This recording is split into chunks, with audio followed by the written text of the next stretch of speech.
Why are there still brands who invest a lot on digital marketing but still struggle? So one minute, there is something that some brands have still not realized, right? Uh, in today's context, a lot of people still create very corporate looking content. Very, I mean, you can name it. I mean, you can create still posts, carousels, even short form or long form video content. But if you're still talking about very corporate level content, very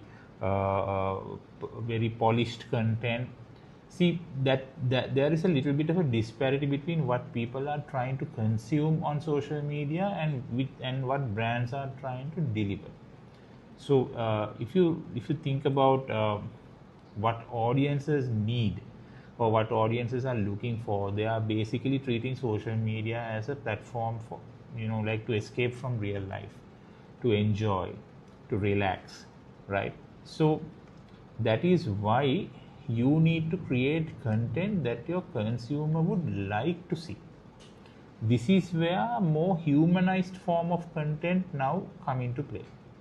And the radical difference in that is that you have to treat your social media platform as if you would treat your YouTube channel, or if you are having a TV channel or a broadcast.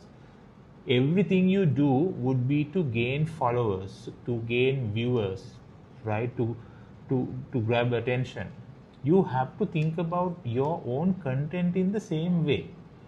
You have to craft it, be creative about it, put a human touch on it. Do something where your product or your service becomes a subtle context within the story that you're trying to get viewers to see. So this is the biggest change that you need to do if you want to make your investment work for you in today's context of digital marketing.